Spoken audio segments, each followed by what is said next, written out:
Witam Cię serdecznie, Rafale, po raz kolejny na kanale. Witamy wszystkich naszych słuchaczy. Dzisiaj, jak widać, troszeczkę w tym wizerunku jest burza, jest sztorm. No bo i temat po prostu jest też nawet dosyć ciekawy. Bardziej rzucimy się w kwestie apokaliptyczne, kwestie końca świata, które tak mi się wydaje, nie wiem jak Tobie, ale wydaje mi się, że w tej chwili chyba raczej są na czasie. Tak, tak. Witam serdecznie Ciebie, Arturze, i oczywiście widzów. Cieszę się, że znowu się spotykamy i znowu bardzo ciekawy, intrygujący temat. Myślę, że będzie dziś bardzo dużo zaskakujących informacji dla wielu osób, które do tej pory jak gdyby nie skupiały się nad tym problemem, jakim są przemiany na Ziemi. Pierwsza taka rzecz, która mnie tak naprawdę uderzyła, to znaczy, dlaczego ja ten temat nazwałem czterej jeźdźcy. Nazwałem go z bardzo prostej przyczyny. Dlatego, że ogólnie ten schemat czterech jeźdźców pojawia się w Apokalipsie świętego Jana. No i najczęściej mówi się, że pierwszym jeźdźcem była zaraza, drugim jeźdźcem była wojna, trzecim jeźdźcem był głód, natomiast czwartym jeźdźcem była śmierć. I tak się to ogólnie mówi. A tutaj niespodzianka. Ja sobie otwieram Apokalipsę świętego Jana i wcale tak z tymi czterema jeźdźcami nie do końca jest, powiem szczerze. Ponieważ postaram się przytoczyć, żeby było jasne. Apokalipsa, akurat fragmenty według Biblii Gdańskiej. Pierwszy koń, który się pojawia, to jest i widziałem, a oto koń biały, a ten, który na nim siedział, miał łuk i dano mu koronę i wyszedł jako zwycięstwa, ażeby zwyciężał. To jest pierwszy. Koń biały, prawda? Zwycięzca. Drugi, wojna. A gdy otworzył wtórą pieczęć, słyszałem, w które zwierzę mówiło: chodź i zobacz. I wyszedł drugi, koń rdzawy. A temu, który na nim siedział, dano, aby odjął pokój z ziemi, a iżby jedni drugich zabijali, i dano mu miecz wielki. Czyli drugi był czerwony, trzeci głód. A gdy otworzył trzecią pieczęć, słyszałem trzecie zwierzę mówiące: chodź i patrz. I widziałem, a oto koń wrony, czyli szary. A ten, co na nim siedział, miał szalę w ręce swojej. Prawda? I tutaj zaczyna się to odmierzanie: miarka pszenicy za grosz, 3 miarki jęczmienia za grosz i tak dalej, czyli kwestia głodu. No i czwarty koń. A gdy otworzyłem czwartą pieczęć, słyszałem głos czwartego zwierzęcia mówiący: chodź i patrz. I widziałem, a oto koń płowy. A tego, który na nim siedział, na nim imię było śmierć. A otchłań mu towarzyszyła i dana im jest moc nad czwartą częścią ziemi, aby zabijali mieczem, głodem i morem i przez zwierzęta ziemskie. Niby na pierwszy rzut oka wszystko się zgadza, z jednym małym wyjątkiem. Zgadza się z wyjątkiem tego pierwszego konia. Bo w Apokalipsie oczywiście jest mowa wcześniej o zarazie, jak najbardziej, ale pierwszy koń w Apokalipsie to nie jest zaraza, tylko to jest koń zwycięzcy.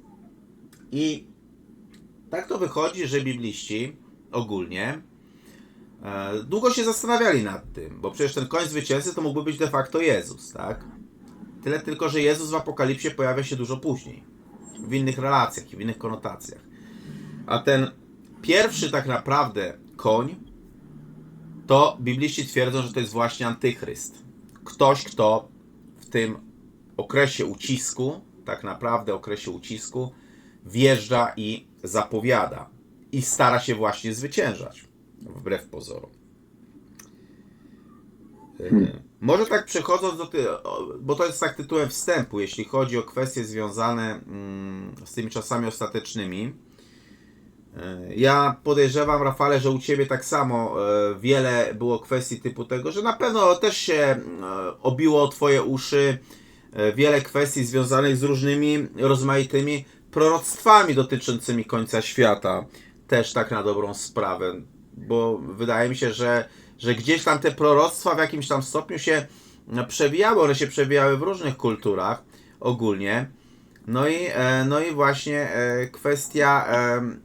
Czy Twoim zdaniem przede wszystkim, czy Ty myślisz albo czy uważasz, że znajdujemy się w tych czasach ostatecznych, czy to może jakoś inaczej to troszeczkę wygląda. Mhm. No i ogólnie to jak przedstawia tą sprawę Apokalipsa świętego Jana, tak? Tak. Bo dobrze, więc ona przedstawia ją bardzo z perspektywy takiej fizycznej. Tutaj mamy takie znamiona, oznaki tego, co spotka ludzkość, co spotka cywilizację, można powiedzieć tak, w takim ogólnym wymiarze. Oczywiście są to głód, cierpienie, wojna, prawda, śmierć, wiele takich aspektów, które no, są typowo fizyczne i dotyczą jak gdyby takich potrzeb biologicznych człowieka. Ja patrzę na to wszystko troszeczkę z innej perspektywy, trochę może takiej perspektywy z dystansu, jako tylko element, mały czynnik do celu, bo w wielu podróżach sam osobiście otrzymywałem, to może bardzo wiele osób zaskoczy, informacja na temat tego, że nasz świat, może nie Ziemia, tylko chodzi o to, że tutaj też nawiążę do innej sprawy, do tego zasiewu ludzkości, który w tej chwili jest na Ziemi, bo według mnie takich zasiewów było kilka. My jesteśmy kolejnym z perspektywy jak gdyby takiej historycznej, zasiewem ludzi, które mają jak gdyby za zadanie oczyścić kolejny zbiór dusz, które tutaj w tej chwili doświadczają, które mają taki cel indywidualny i cel nadrzędny jako właśnie ten zbiór. I teraz w każdym z takich zasiewów na ogół występował taki kluczowy moment, w którym ta ludzkość musiała jak gdyby zdecydować albo pod wpływem tego momentu obrać nowy kierunek rozwoju.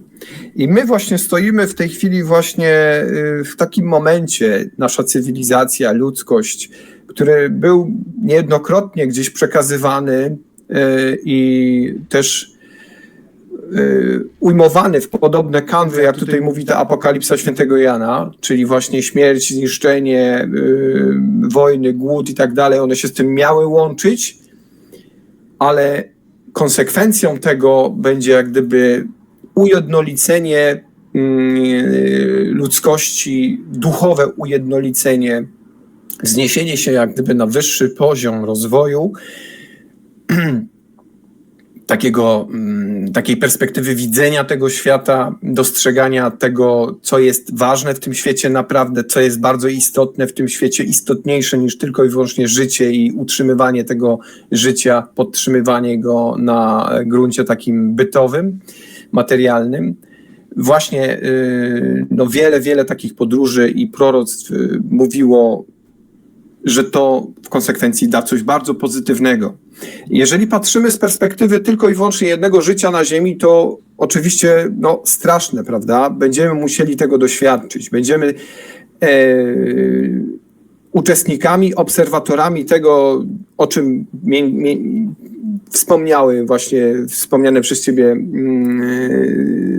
skrypty, prawda, biblijne, ale oczywiście z perspektywy ludzkiej, takiej typowej ludzkiej, takiej doświadczalnej, no będzie pewnie ciężko. Oczywiście, że będzie ciężko, będzie wiele cierpienia, będziemy doświadczać głodu, braku wody, możliwe też zubożenia środowiska, które wpłynie też na jakość naszego życia, na pewno wpłynie, ale nie możemy patrzeć z perspektywy tego naszego życia, że konsekwencje te pozytywne przyniosą nam osobiście ten skutek pozytywny, tylko musimy patrzeć z perspektywy kolejnych pokoleń, które będą się rodziły już na tej ziemi, która dostąpi tego wzniesienia, tego oświecenia duchowego. Jeżeli oczywiście ktoś wierzy w reinkarnację, ja bardzo wierzę, uważam, że jest jedyną racjonalną wizją, jak gdyby tutaj tego doskonalenia się duszy, to my będziemy doświadczać tego, ale w kolejnych fizycznych wcieleniach, tego właśnie już innej perspektywy istnienia w tej rzeczywistości fizycznej, jaką jest Ziemia. Patrzę na Ziemię jako wielką szkołę intensywnego uczenia się, doskonalenia się dusz. I teraz nawiązując do literatury, bo oczywiście to, co teraz powiedziałem, było też między innymi moimi doświadczeniami spoza ciała fizycznego, kiedy konkretnie otrzymywałem informację, że właśnie ten XXI wiek jest tym takim przełomowym. Mniej więcej do 2040 roku dostąpimy właśnie tych takich katastrof związanych między innymi z tym, co dzieje się na Ziemi z perspektywy takiej biologicznej, ale i również będziemy świadkami i będziemy tymi jednostkami, które doświadczą bezpośrednio skutków działalności człowieka. Mówię tutaj o wojnach, o tym takim postrzeganiu świata przez pryzmat ego. Szczególnie u osób, które gdzieś są na szczycie tej drabiny z klas społecznych, prawda, które dowodzą, które wydają bezpośrednie dyrektywy, które mogłyby wpłynąć na ten świat, żeby był inny, ale nie zrobią tego, ponieważ ten system, one są jakby z tym systemem bardzo związane. One są jakby tymi ćpunami ludzkiego życia i absolutnie nie sposób na nich wpłynąć, żeby cokolwiek mogli zmienić. Zresztą to jest nieubłagane. Nie możemy z tym walczyć. Co jest istotne? U podróżników poza ciałem, jednym z takich najważniejszych podróżników poza ciałem był Robert Monroe. U niego również ta informacja pojawia się. W drugiej książce jest rozwinięcie właśnie czegoś, co określił jako zgromadzenie. Poprzez jedną ze swoich podróży, kiedy był już na odpowiednim momencie swojego rozwoju i te istoty jak gdyby pozwoliły mu jak gdyby przekroczyć kolejny próg, etap kolejnych doświadczeń i tym samym otrzymania pewnych informacji, które mogłyby jak gdyby bardziej wpłynąć na przekaz, który później ukazał się w jego książkach, no to pozwoliły mu zerknąć na moment dziejów naszej planety, w którym istoty nie tylko fizyczne, mówię tutaj o światach fizycznych, czyli tak jak tutaj na twoim kanale bardzo często mówicie na temat UFO, prawda? No UFO to jest bardzo taki, w ostatnich rozmowach zresztą to pięknie zostało rozwinięte, kiedy rozmawialiście z Piotrem Cielebiasiem. UFO nie musi koniecznie... Pod samo sformułowanie UFO to możemy podpiąć naprawdę bardzo dużo rzeczy. Bardzo dużo rzeczy, oczywiście. Ja tutaj mówiąc o tych istotach, mówię o istotach fizycznych z innych światów, systemów energetycznych, jak i istotach niefizycznych, z systemów, które te światy albo tymi światami między nimi też zarządzają. Ponieważ istnieją takie światy fizyczne, w których świat duchowy i świat fizyczny są jak gdyby współistnieją z sobą. Istoty fizycznie potrafią bardzo łatwo wchodzić w świat duchowy i wracać do tego świata fizycznego. One są bardzo z sobą zrównoważone, zharmonizowane. Ten świat nasz ziemski daleki jest jeszcze od takiego pułapu rozwoju. Tak. Ale my właśnie teraz, ten wiek jest tym wiekiem, którym dostąpimy tego, powoli dostąpimy, to już się działo lata wstecz i teraz jest taki moment, w którym już naocznie widzimy to, już nie możemy tego odpychać, to już jest bardzo widoczne, co się dzieje na świecie, że to jest właśnie, to się dzieje. I to jest właśnie ten moment, w którego wyniku dostąpimy również z punktu widzenia cywilizacji ludzkiej takiego momentu, w którym zupełnie inaczej spojrzymy na istnienie. I ono pozwoli nam rozwijać się w innym kierunku niż do tej pory obrany kierunek wynikający z naszej historii, jak gdyby tutaj tej europejskiej i tak dalej, bo on miał ogromny wpływ zresztą na historię wielu innych krajów, prawda? Przecież to historia Europy tak naprawdę ukształtowała historię całego świata, historia Europy, która została przeniesiona do Stanów Zjednoczonych i tak dalej. Ale to musi się zmienić, to się musi zmienić. To nie znaczy, że zmieni się dlatego, bo ludzkość tak zdecydowała, ale taki był ogólny plan. Co nam to umożliwi? Nam, nie ludziom, nam, istotom duchowym w tym zasiewie. Umożliwi nam zakończenie w końcu, zakończenie tej drogi, jaką obraliśmy, czyli właśnie rozwoju w tym zasiewie, rozwijania siebie jako istot duchowych, które przynoszą pewne informacje, tej nadświadomości, która dzięki temu pozyskuje te informacje i staje się jak gdyby bardziej obszernym źródłem danych, który kiedy skończy pobierać te informacje, będzie mógł ruszyć dalej do takich światów, w których prawdopodobnie, ponieważ nawet my z perspektywy z tych podróży takich poza ciałem fizycznym no jesteśmy w tym momencie bardzo ograniczeni. Pewnych danych po prostu nie sposób jest uzyskać, to ze względu na to, że jesteśmy jeszcze bardzo związani z tym ludzkim fizycznym ciałem i tylko szczątkowo możemy uzyskiwać takie informacje, które mniej więcej określają, budują gdzieś taki tą informację, co będzie dalej. A będzie to, że no, staniemy się jednością, razem z tą nadświadomością będziemy mogli budować kolejne światy fizyczne i znów w te światy wchodzić i badać je jako jednostki fizyczne. Świat niefizyczny jest tą matrycą, na której położone są te iluzje, jakimi są światy fizyczne. I zdanie sobie sprawy, że jesteśmy czymś więcej niż ciało fizyczne, jesteśmy czymś więcej niż istota ludzka, prawda? Ciało fizyczne, człowiek, no jest najlepszym lekarstwem na to wszystko, co czeka nas teraz w kolejnej dekadzie życia na Ziemi. Ja może wejdę Ci w słowo, bo akurat odnośnie tych proroctw, ja specjalnie dałem tytuł 4 jeźdźcy apokalipsy, bo właśnie niektórzy twierdzą, że jeśli chodzi o tą zarazę, albo o tą pierwszą, czyli tego antychrysta, czyli znak antychrysta w ogóle, to niektórzy tam się upatrywali właśnie kwestii związanych z tą pseudopandemią covidową. Inni z kolei mówią, że drugi ten jeździec to miała być wojna. I teraz kwestia tej wojny niby rosyjsko-ukraińskiej. Ludzie, moje pytanie jest ogólnie takie, wiesz, czy tak to idzie, jak to było napisane w Biblii, czy też po prostu jest to taki scenariusz, który ktoś na siłę próbuje odtworzyć, bo równie dobrze możemy zobaczyć kilka innych dziwnych rzeczy, no bo możemy oglądać kwestie na przykład takie, że wiesz, wiele rzeczy jest robionych na siłę z boku. Ta wojna na przykład, która jest obecnie, jest naprawdę bardzo dziwną wojną, no nie? I to każdy musiałby zobaczyć, że jest to bardzo dziwna wojna, gdzie ja już jestem z tych czasów, gdzie oglądałem w telewizji stan wojenny i redaktorzy w telewizji, wiesz, siedzieli i wszyscy w mundurach wojskowych, bo jest stan wojenny, tak? I ja już tego typu manipulacje widziałem i teraz widzę tak samo tych samych redaktorów, którzy wszyscy mają wpiętą flagę Ukrainy i flagę Polski, tak?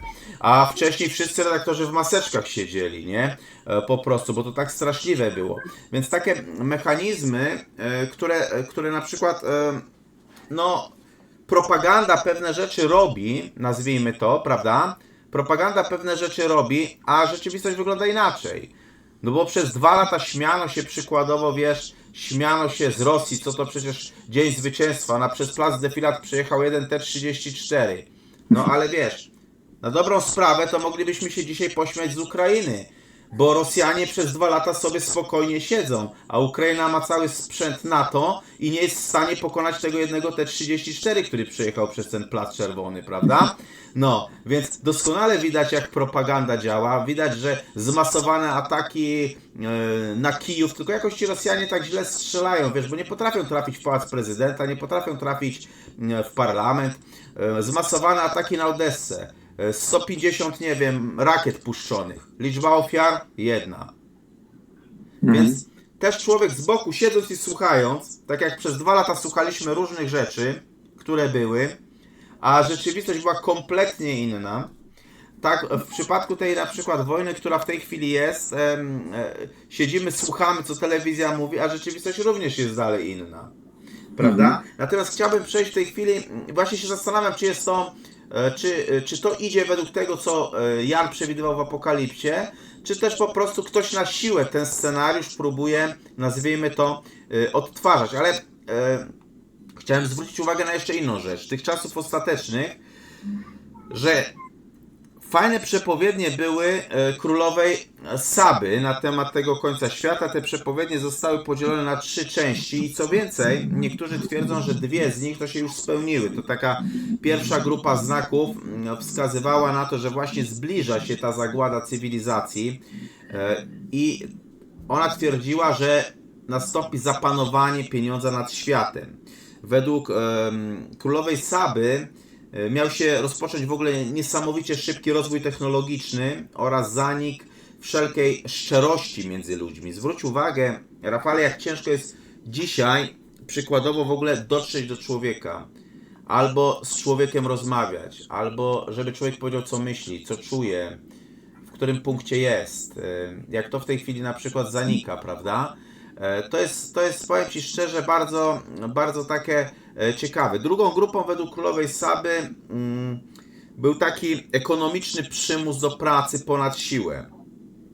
Czyli będzie sytuacja tego typu, że ceny będą rosły niebotycznie i ludzie będą mieli naprawdę potężne problemy, jeśli chodzi z tym, żeby funkcjonować w tym świecie.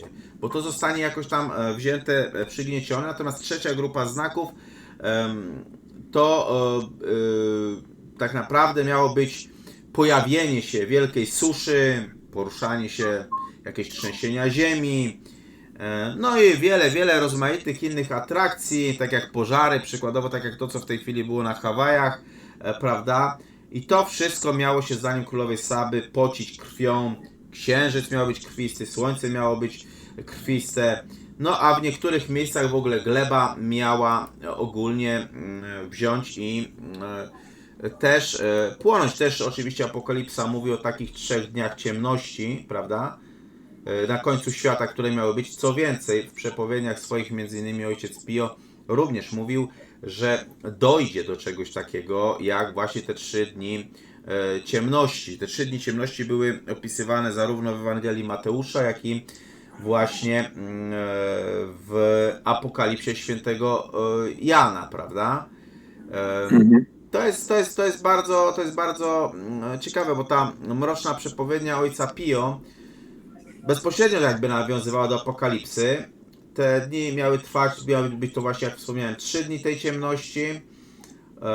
I to też również zostało nadmienione ogólnie w Apokalipsie. Także jeszcze na pewno więcej, nazwijmy to, więcej przykładowo atrakcji nas ogólnie czeka. Jeszcze zanim przejdziemy dalej do tematu, ja postaram się przeczytać tą przepowiednię, ona jest dosyć krótka.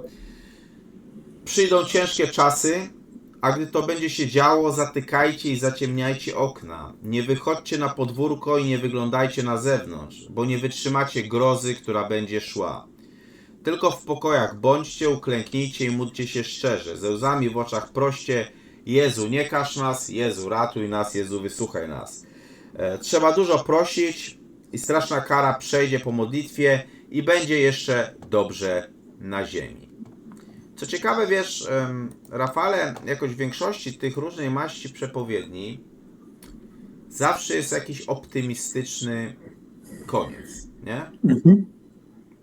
Zawsze jest optymistyczny koniec, nie? Tak, dokładnie. Mogę tutaj też przytoczyć inny rodzaj, tutaj bardzo powszechnej, popularnej teorii w świecie jak gdyby tych ezoteryków, w świecie osób, które bardziej lub mniej traktują właśnie rozwój duchowy jako jakąś receptę na poprawienie nie tylko swojego życia, ale też na wpłynięcie, jakiś rezultat takiego pozytywnego rozwoju w skali takiej wieczności, jeżeli oczywiście też przyjmiemy tutaj jako pewnik wędrówkę dusz. I tutaj bardzo dużo osób z tego grona uważa, że Ziemia jest u progu przejścia do 5. wymiaru i ta gęstość tego 5. wymiaru umożliwi według właśnie, tu są 2 jak gdyby teorie z tym związane, że albo umożliwi ona tylko przetrwanie, przeżycie w takiej fizycznej formie istot, osób, które będą już do tego przygotowane i dostroją się do tej 5. gęstości. A druga teoria brzmi, że to nie ma znaczenia, bo Ziemia jest miejscem jako szkoła, które musi to przejść i nieistotne jest, kto przeżyje, kto nie przeżyje, bo i tak narodzimy się w kolejnych życiach.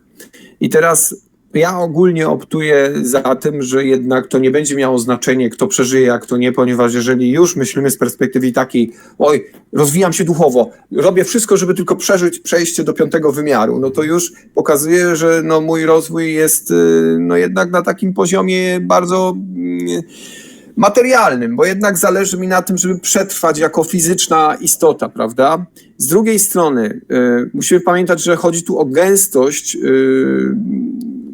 która bezpośrednio wynika z ciała fizycznego. Jak wskazują niektórzy właśnie badacze tych światów niefizycznych, są światy, w których są istoty na poziomie gęstości 6, 7, 5. To są światy bardzo wysoko rozwinięte, a Ziemia jest w tej chwili na poziomie 3, 4. I to wynika po prostu z fizyki. Gęstość, czyli częstotliwość poruszania się cząsteczek, które składają się między nasze ciała. One nie są w stanie przejść do tej wyższej gęstości, ale niekoniecznie chodzi tu o duszę. Dusze po prostu nie są ograniczone ciałem, więc one prędzej czy później narodzą się w kolejnych ciałach, które będą po tej, jak gdyby w cudzysłowie, katastrofie, po tym katarsis rodzić się dalej. No będzie ich mniej, ponieważ to, o czym ty wspominasz, prawda, o tych katastrofach, to, co jest bardzo ważne z punktu widzenia wielu osób na Ziemi, ludzi, to jest tylko czynnik, to jest tylko element maleńki, nieunikniony, bezwzględny, ale gdy się do niego zdystansujemy, gdy wyjdziemy poza obręb istnienia jako człowiek, to okaże się, że jest zbawienny, że jeżeli nastąpi, a wszystko na to wskazuje, że nastąpi, ta wojna to nie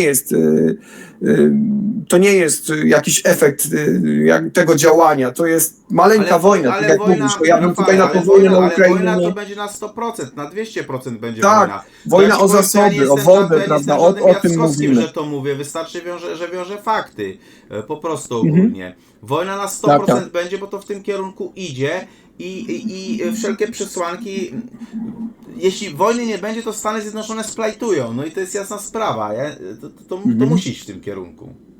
Tak, no, ludzkość poszukuje, prawda, jakiegoś remedium na to, co się stało. Stoimy nad przepaścią i zawsze, kiedy ludzkość, może nie, no, rzadko kiedy się zdarzało to w naszej historiografii, że ludzkość stała naprawdę autentycznie nad taką przepaścią, ale kiedy już stoi nad przepaścią, szuka jakiegoś alternatywnego rozwiązania. No my, może nie ty, nie ja, ale ci, którzy rządzą światem, jedyne rozwiązanie widzą w takim ostatecznym rozrachunku. I to jest, no niestety, złe z perspektywy tego, jakie to przyniesie konsekwencje, bo przyniesie wiele na przykład trupów, prawda?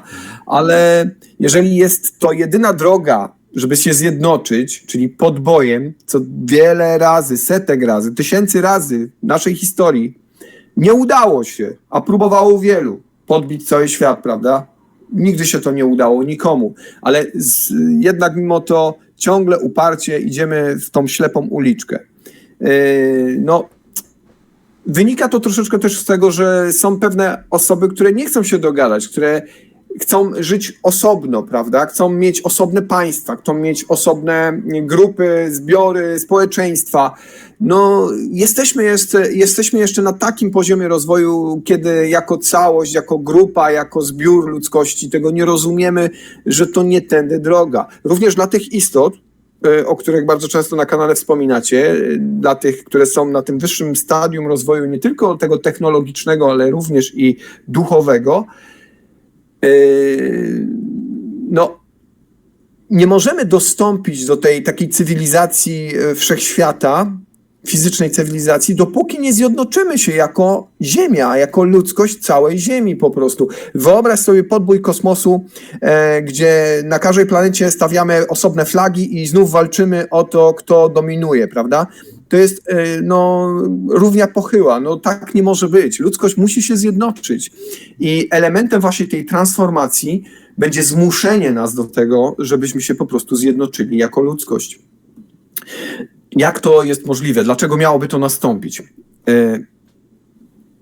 W mojej ocenie i tego, czego udało mi się dowiedzieć poza ciałem fizycznym, no i oczywiście też wielu innych osób, w tym wymieniony Robert Monroe, Bruce Moen, Michael Newton. Po prostu w tych kolejnych pokoleniach, kiedy po tej takiej przymusowej depopulacji będzie ich mniej, dusze, które będą zasiedlać te ciała, będą na wyższym poziomie rozwoju, szybciej przypomną sobie pewne sprawy, cele nadrzędne i też inaczej pokierują tą ludzkością. Więc to jest właśnie to jest lekarstwo nieuniknione, które ocali Ziemię, ocali tą szkołę, bo tu nie chodzi o ludzkość, chodzi o szkołę. Ona musi prosperować. Jeżeli ktoś się z tym nie zgadza, jeżeli ktoś uważa, że absolutnie przecież to jest niewolnictwo, no nie powstrzyma tego. Jesteśmy małym trybikiem w tym wielkim narzędziu, jakim operują istoty niefizyczne tu na Ziemi, w tej perspektywie tego, czym jest Ziemia i tego, po co jest Ziemia. I nie zatrzymamy tego, bo jesteśmy tylko maleńkim trybikiem. To tak naprawdę tylko nasze ego przemawia przez nas, kiedy myślimy, absolutnie się z tym nie zgadzam, nie chcę, żeby ktoś ze mnie czerpał, żebym tu przez moje doświadczenia wysyłał jakąś energię tym światom, obszarom niefizycznym, w których ta energia jest potrzebna. Czy mówię tu o teorii Luszu. Nie ma sensu z tym walczyć. Ja jestem orędownikiem tego. Ja wiem, po co się urodziłem tutaj w tym świecie. Wiem, jaki jest mój cel. Między innymi moim celem jest to, żeby nie oświecać czy nawracać ludzi, ale przekazywać tą informację. Osoby, które są na nią gotowe, zrozumieją i wykorzystają to swoje życie jak najbardziej, jak najlepiej będą potrafiły. Będą się cieszyć każdym następnym dniem, każdą chwilą w tym fizycznym życiu i w perspektywie tego życia, kiedy będą umierały, będą zadowolone z siebie, z tego, że osiągnęły ten cel, który sobie powzięły, nim narodziły się w tym fizycznym życiu. I to jest bardzo istotne. Czy będzie ich dużo, czy będzie ich mało, to jest nieistotne. Realizuję swoje zadanie i chcę być z siebie zadowolony, kiedy opuszczę to ciało po raz ostatni raz, w ostatnim tchnieniu, kiedy będę umierał. Wszystko. To, co się dzieje, te wszystkie katastrofy, to no, możemy kpić, możemy drwić, możemy szukać jakichś teorii zapasowych, prawda, które dadzą nam tylko taki chwilowy czas na zastanowienie albo poczucie się pewnie, stabilnie, ale to jest tylko chwila, bo prędzej czy później przyjdą następne konsekwencje naszych działań, tu, naszej cywilizacji, która nieubłaganie od XVIII wieku dąży do tego, żeby zderzyć się z tą ścianą no, braku zasobów, braku możliwości rozwijania się ciągle w tym samym kierunku, prawda? Wszyscy chcą mieć więcej, chcą mieć lepiej, chcą tylko i wyłącznie doświadczać na tym takim gruncie materialnym. Uważamy, że pieniądze są remedium i ratunkiem dla tego cierpienia, dla bólu, na korzyść radości i szczęścia, a to jest absolutnie nie tak. Osoby, które rodzą się w bardzo bogatych, majętnych rodzinach, tak naprawdę rozwijają się znacznie słabiej duchowo niż osoby, które przechodzą jednak przez cykl cierpienia, przez cykl bólu, kiedy nie mogą doświadczyć tak wielu rzeczy, ponieważ są ciągle chronione przez te luksusowe wille, baseny i jachty. I teraz nadchodzi czas, kiedy też również ci bogaci będą musieli zdywersyfikować tak naprawdę swoje możliwości w tym życiu, bo nawet pieniądze w pewnym momencie przestaną mieć jak gdyby rację bytu i znaczenie. Nie wiem, jak ty się do tego odnosisz? Nie, no oczywiście to jest też jasna sprawa, powiem ci, Rafale, to jest też jasna sprawa, że łatwe pieniądze absolutnie, jak ktoś ma łatwy start, no to wcale mu to nie pomaga, tak? Tak. To jest tego typu sprawa. Natomiast ja tak Ciebie słuchałem i narodziło się we mnie takie troszeczkę inne pytanie, bo kwestia jest taka, że można by powiedzieć, że to, co pokazuje apokalipsa, czyli zarazę, czyli śmierć, wojnę i tak dalej, to można by powiedzieć, że to jest, tak w cudzysłowie nazwijmy to piekło, w jakimś tam stopniu piekło, no bo nie jest to za przyjemne, są to ciężkie czasy i tak dalej, po których ma nastąpić dopiero jasność i tak dalej. I przeczytałem akurat te 3 Twoje pozycje z Twoich podróży, które dosyć ciekawe były. I tam w jednej, nie wiem dokładnie, czy to w ostatniej, czy w drugiej, czy w trzeciej części, nadmieniasz, że podczas tych wędrówek poza trafiłeś kiedyś właśnie też do piekła. Tak, do takich obszarów, które moglibyśmy obszarów, określić nazwijmy jako to, rodzaj związane z piekła. piekłem. I właśnie się tak zacząłem zastanawiać, słuchając Ciebie. Jeżeli jest reinkarnacja, przykładowo, to po co jest piekło? To nie jest wieczne piekło. Od tego musimy zacząć. Takie obszary, które w symbolice, jaką mamy tu z perspektywy naszego życia na Ziemi, można by było określić jako piekło, nie są takim ostatecznym piekłem, jak na przykład mówi to chrześcijaństwo, prawda? Są to tylko obszary przejściowe, obszary, do których trafiają istoty duchowe, które kończą swoje fizyczne życie i na ogół trafiają tam tylko i wyłącznie dlatego, ponieważ jest to najbardziej zbliżony energetyczno-emocjonalnie obszar do ich postrzegania, do ich czynów, do ich emocji, którymi kierowały się za życia. To nie jest tak, że ktoś ich tam wysyła za karę.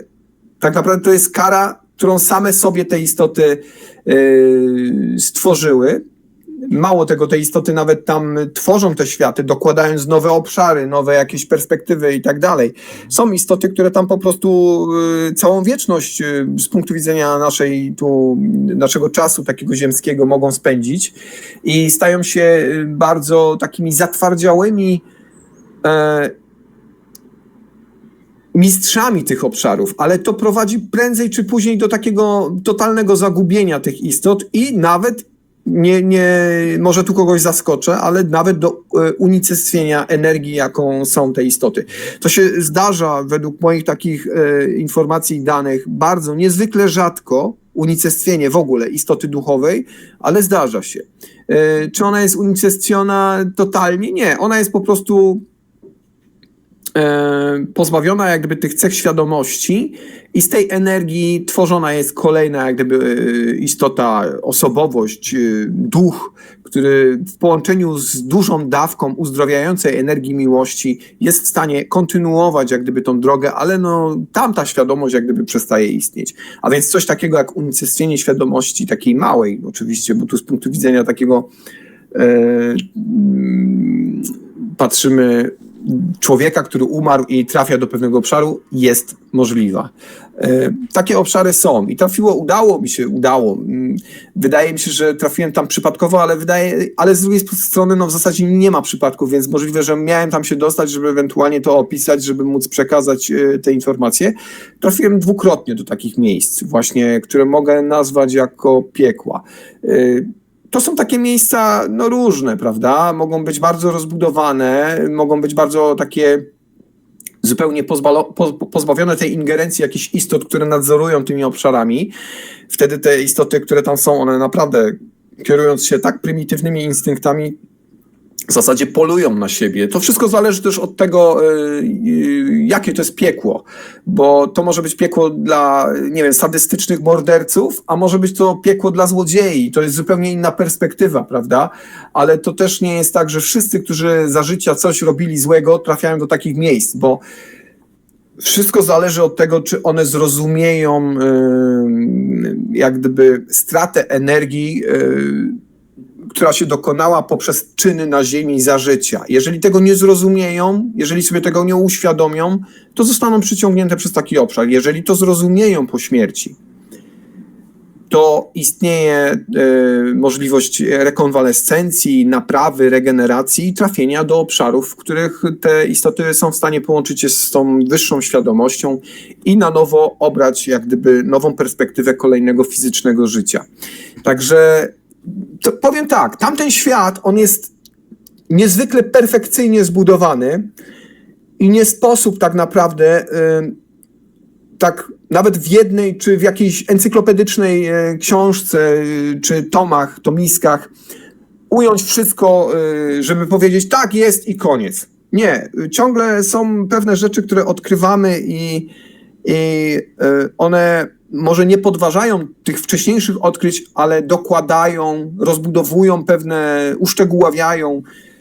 No nie jesteśmy w stanie powiedzieć, jaki ten świat jest w 100%, ale powiedzmy, że na 80% wiemy na pewno, na 100%, że jest pozbawione jak gdyby takiego czegoś jak zło, prawda? To nie jest tak, że ten świat jest zarządzany przez istoty, które chcą nas wykorzystać.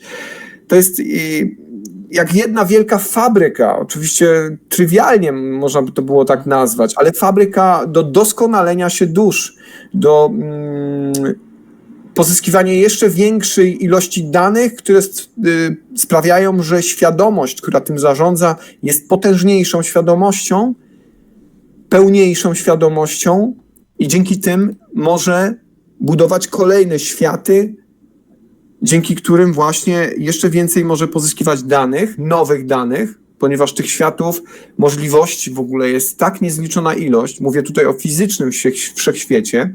Wystarczy tylko na przykład sobie zdać sprawę, że świat węglowo-tlenowy, w jakim istnieje tu ludzkość, prawda, nasza planeta, może nie być tylko jedyną perspektywą życia fizycznego w całym obrębie wszechświata. Mogą istnieć zupełnie inne światy fizyczne, w których życie może kształtować się zupełnie o inne możliwości takiego biologicznego funkcjonowania. I to już w ogóle buduje takie perspektywy rozwoju, o których nam się tu nie śniło na Ziemi, więc naprawdę jest nieograniczona możliwość tutaj rozwoju w tym wielkim, wielkim systemie fizycznego wszechświata, fizycznych wszechświatów. No i oczywiście tych systemów energetycznych, które są niefizyczne, bo trzeba też pamiętać, że nie wszystkie dusze i nie tylko rozwijają się w świecie fizycznym. Również w świecie niefizycznym pozyskujemy pewną wiedzę, którą możemy potem w tym świecie fizycznym przekładać właśnie w różnego rodzaju tworzenie, choćby na przykład ludzkich ciał, prawda, innych ciał, które będą w stanie dać nam możliwości doświadczania innych fizycznych światów. Więc po to się tu między innymi znajdujemy, żeby tego wszystkiego się nauczyć, żeby móc tą wiedzę przekazać świadomości, która potem dzięki tej wiedzy będzie w stanie zbudować, no, idealnie działający świat fizyczny na przykład, prawda? No może to zaburzyć już tak wiele w ogóle tutaj tych różnych informacji u osób, które nas słuchają, że może więcej już nie powiem, bo myślę, że to już jest bardzo duża rewolucja w ich głowach. Ja tylko wejdę w słowo i powiem, że po prostu w Biblii jest właśnie taki bardzo ciekawy, i to chyba nawet w Ewangelii Mateusza, tam jest ten cytat, który właśnie mówi o tych dniach trzech ciemności, o tych różnych rzeczach, co to będzie na końcu świata, o tych też jeźdźcach apokalipsy z apokalipsy. No i tam jest właśnie ten cytat, że kto wytrwa do końca, ten zbawiony będzie, nie? Także istota sprawy, ja powiem Ci, dzisiaj miałem bardzo ciekawą rozmowę z moim takim znajomym na temat poznawania samego siebie i na temat uczenia się. Ja cały czas dochodzę do takiego przekonania, że widzisz, pomimo z tego, że jestem już starym grzybem, w wieku przedśmiertelnym, nieopatrznie zaszły w latach, to sytuacja jest taka, że ja się cały czas uczę. Cały czas na nowo się uczę. A przede wszystkim też, wiesz co? Uczę się siebie poznawać. Nie? To jest chyba najtrudniejsza taka szkoła poznania samego siebie, żeby zobaczyć, co siedzi we wnętrzu człowieka i jaka jest tak naprawdę ta droga, wiesz, droga człowieka, prawda? Bo nawet jeżeli przechodzimy przez te różne rzeczy, które były, nazwijmy to, przez tą bardzo dziwną pandemię, tak to nazwiemy, bardzo dziwną, bo to była bardzo wierząca pandemia. Ta pandemia atakowała tylko i wyłącznie święta katolickie. Jak nie były święta katolickie, to nie były, ona nie atakowała. Ta pandemia atakowała tylko i wyłącznie w kraje bogate, bo jakoś nie było tej pandemii strasznie szalenie dużo ani na Oceanii, ani w Azji, ani w bardzo biednej Afryce, gdzie nie można było nic kupić, ani pieniędzy wydębić. Ale ta pandemia ogólnie szalała w państwach dosyć majętnych. No i ten pewien etap przeszliśmy. Teraz przechodzimy przez ten etap właśnie, nazwijmy to, też równie dziwnej wojny, gdzie no jest bardzo ciekawa narracja do tej wojny. Myślę, że ja nie będę tego też komentował. Każdy, kto ogląda sobie narrację, zobaczy. Natomiast jedna rzecz jest faktem. Faktem jest to, że dzieją się rzeczy niespotykane. Dzieją się rzeczy niespotykane. To jest moje zdanie. Bo jakbym Ci powiedział 5 lat temu, że będziesz biegał z jakąś maseczką, to byś mnie wyśmiał. Tak, i ta częstotliwość spotykania tych rzeczy, znaczy implikowania się tych rzeczy w tej rzeczywistości jest coraz większa, prawda? Nie ma jakby tych odstępstw, takich tych interwałów, w których możemy nie ma czegoś tak takiego, że była tam żyć, prawda? praktycznie jedno nachodzi na drugie. Tak jakby był scenariusz napisany, który ma, załóżmy, ten scenariusz ma zostać zrealizowany. Bardziej udolnie lub też bardziej nieudolnie, prawda? To już pozostawiam pod dyskusję i pod rozwagę. Każdy wyciągnie sobie swoje wnioski. Natomiast prawda jest taka, że na pewno dzieje się coś niespotykanego. I tak jak Tak, no dzieje się, tak. niektórzy właśnie nazywają tych 4 jeźdźców apokalipsy, natomiast najważniejszą rzeczą jest to, co chciałbym, żeby nasi słuchacze wynieśli, niezależnie od tego, że my w tych 2 okienkach, ja specjalnie zmieniłem troszeczkę tapetę, niezależnie w tych 2 okienkach przedstawiamy 2 różne światy, nawet czasami myślowe, co też jest dowodem, że możemy rozmawiać pomimo 2 różnych światów, to obaj obstajemy za czymś takim, że po przejściu tej apokalipsy następuje właśnie światłość i następuje całkowicie inny świat. Jeśli to tak naprawdę przetrwamy i mamy w sobie na tyle siły, to wygramy, nie? I chyba wydaje mi się, że na tym polega wygranie życia, prawda? Że człowiek nie patrzy w sposób egoistyczny, co ja osiągnę, tak?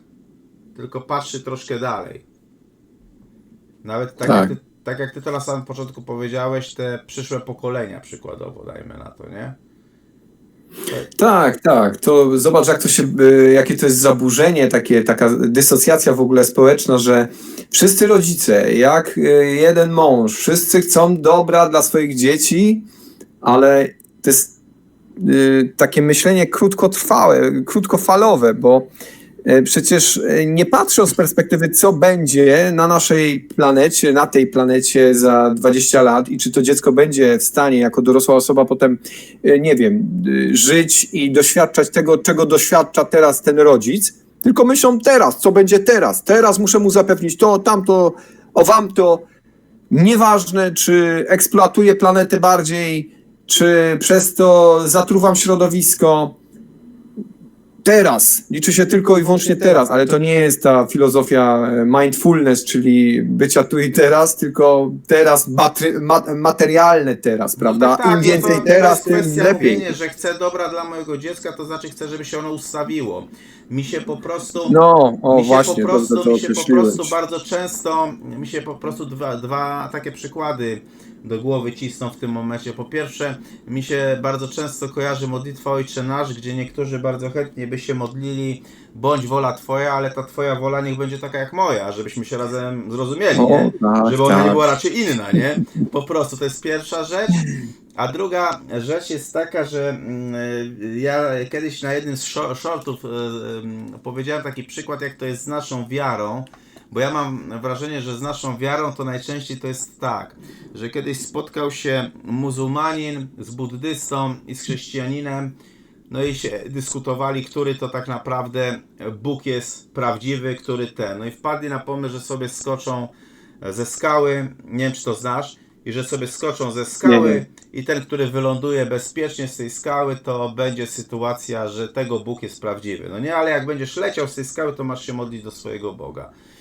No i pierwszy leciał muzułmanin i on tam se krzyczy Allah, Allah, Allah, no i dup, zabił się, po prostu, no nie. Potem leciał buddysta, ten buddysta leci, krzyczy Budda, Budda, Budda, no nie, no i leci i tak metr nad ziemią się zatrzymał, no nie. Po prostu. I potem trzeci miał być chrześcijanin, który idzie, ale tak nie za bardzo mu się chciało skakać z tej skały. No ale skacze z tej skały, krzyczy Jezus, Jezus, Jezus, ale za chwilę dolatuje do tego buddysty. Budda, Budda, Budda. No nie? Także wiesz, też to często tak jest właśnie z naszą wiarą i tak jak ty mówisz, często my patrzymy przez pryzmat właśnie, my bardzo krótko patrzymy, nie patrzymy dalej. Nie patrzymy coś, co będzie później, ale to czy z planetą, czy w ogóle z nami, czy z naszym myśleniem, czy z tym, co my tworzymy. My patrzymy bardzo, bardzo krótko. Ja też bardzo powiem Ci szczerze, w życiu często zobaczyłem, że ludzie się kłócą, bo ja tego człowieka i tak już nie spotkam, mam go gdzieś do widzenia, tak? A wyobraź sobie, tyle sytuacji w życiu się zdarzyło moim, że nagle ni stąd, ni zowąd ci ludzie ponownie się pojawiają. Te nasze drogi się przecinają ogólnie. I ja tego człowieka widzę po iluś latach, kompletnie po iluś latach, naprawdę. To jest tak przedziwne, że ja bym w życiu nie wpadał na pomysł, że gdzieś tam po iluś latach ktoś tam gdzieś tam tym wszystkim steruje i często jest tak, że jak człowiek patrzy dalej, to dużo lepiej na tym tak naprawdę wychodzi. Tak mi się wydaje, nie? Mhm. Wiesz co, ja tak sobie teraz, jak to powiedziałeś, przypomniałem coś, co ostatnio słyszałem w jednej z rozmów z takim bardzo ciekawym człowiekiem. który też tam miał pewne doświadczenia takie metafizyczne i powiedział, że on jak gdyby taką bardzo informację fajną, którą stamtąd udało mu się uzyskać, to mówił, że to jest tak, że będziemy tak długo doświadczać pewnych sytuacji, dopóki nie obierzemy tej właściwej z perspektywy naszej jak gdyby świadomości drogi rozwiązania tej sytuacji. I to jest tak jakby, wiesz, że nie da się przejść gry komputerowej, jeżeli nie zrobimy Pewnego czasem levela. czegoś dokładnie tak, jak jest zaplanowane w tej grze, prawda? A ta nasza tutaj ta fizyczna symulacja, w której jesteśmy, ona ma to do siebie, że tutaj bardzo szybko wracają te wszystkie rzeczy, których nie zrobiliśmy tak, jak powinniśmy je zrobić. I może to jest właśnie taka odpowiedź też dla ciebie, że możliwe, że dlatego pojawia się ta osoba, czy ta istota na twojej drodze, bo ciągle pewien jak temat gdyby nie został przerobiony. właśnie nie zrobiłeś tego, wiesz. Ja też właśnie myślę, że pewne tematy na przykład nie zostały przerobione, albo dany człowiek nie przerobił, bo nie wiem, w gniewie na przykład następowało rozstanie albo pożegnanie, a później nadchodzi pewien taki moment, że człowiek może ten temat przerobić, jeśli oczywiście będzie chciał, prawda? Ale jest to tak jakby druga szansa, no nie? Całą wieczność mamy na to. Jak nie w tym życiu, Arturze, to w kolejnym. Z pewnością. Dzięki ogromne Rafale za spotkanie. Jeśli Dzięki coś, serdeczne. to umieszczajcie wasze spostrzeżenia oczywiście umieszczajcie wasze spostrzeżenia przede wszystkim w komentarzach. No i naturalnie lajkujcie. Serdecznie pozdrawiamy. Trzymajcie się ciepło. Dzięki, cześć.